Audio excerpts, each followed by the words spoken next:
Sainath Builders ready to occupy new flat for sale in Selayur and Rajakilpakka.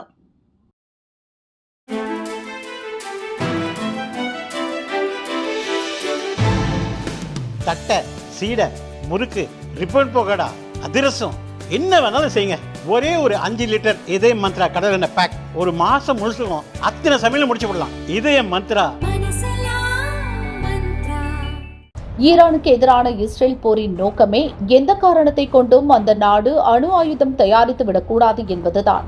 இதுதான் அமெரிக்காவின் எண்ணமும். அதனால்தான் இஸ்ரேலுக்கு ஆதரவாக ஈரானில் குண்டு வீசியது.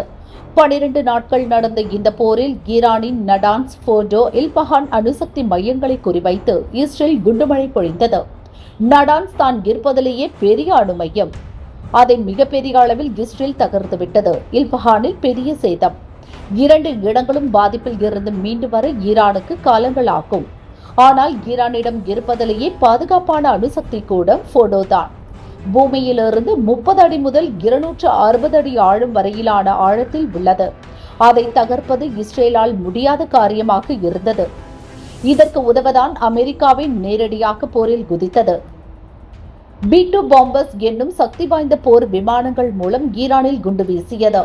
குறிப்பாக GPU-57 என்னும் உலகின் சக்தி வாய்ந்த பங்கர் பஸ்டர் குண்டுகளை ஃபோர்டோ அணுசக்தி மையம் வீசி பொழிந்தது.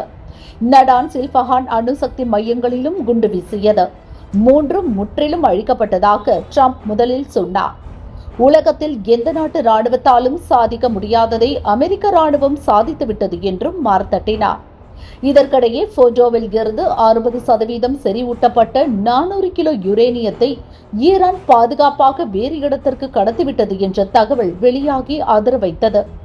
இப்போது இன்னும் திடுக்கிடும் தகவல் வெளியாகி இருக்கிறது. அதாவது அமெரிக்காவின் B-2 போர் விமானங்கள் நடத்திய குண்டுவீச்சுக்கு பெரிய வெற்றி கிடைக்கவில்லை.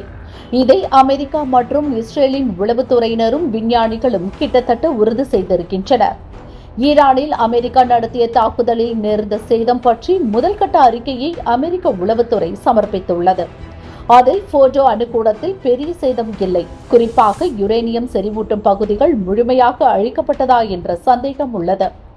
இன்னும் அணு ஆயுதம் தயாரிப்பதற்கான நெருக்கமான இடத்தில்தான் ஈரான் இருக்கிறது என்று அந்த ரிப்போர்ட் கூறியது.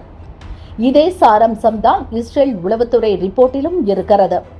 ஃபோர்டோ அணுக்கூடத்தில் இன்னும் அணுசக்தி திட்டத்திற்கான முக்கிய கட்டமைப்புகள் எஞ்சியிருக்க வாய்ப்புள்ளது.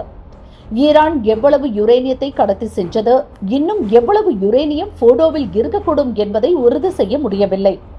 இருப்பினும் 1 அல்லது 2 மாதங்களில் ஈரானால் மீண்டும் அணுசக்தி திட்டத்தை பழைய வேகத்தில் கொண்டு செல்ல வாய்ப்பு இருப்பதாக இஸ்ரேல் உளவுத்துறை கூறியிருக்கிறது.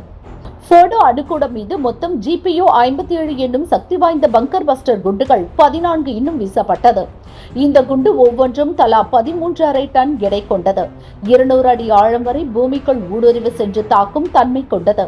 இருப்பினும் 14 குண்டுகளால் ஃபோர்டோ அணுக்கூடத்தை முழுமையாக அழிக்க முடியவில்லை. தொடர்ந்து ஃபோர்டோ செய்த விவரத்தை மதிப்பிடும் பணியில் இஸ்ரேல், அமெரிக்கா தீவிரம் காட்டி வருகிறது. பிரான்ஸ், பிரிட்டன் போன்ற ஐரோப்பிய நாடுகளும் தங்கள் உளவுத்துறைக்கு இது பற்றி அறிக்கை அளிக்க உத்தரவிட்டுள்ளன.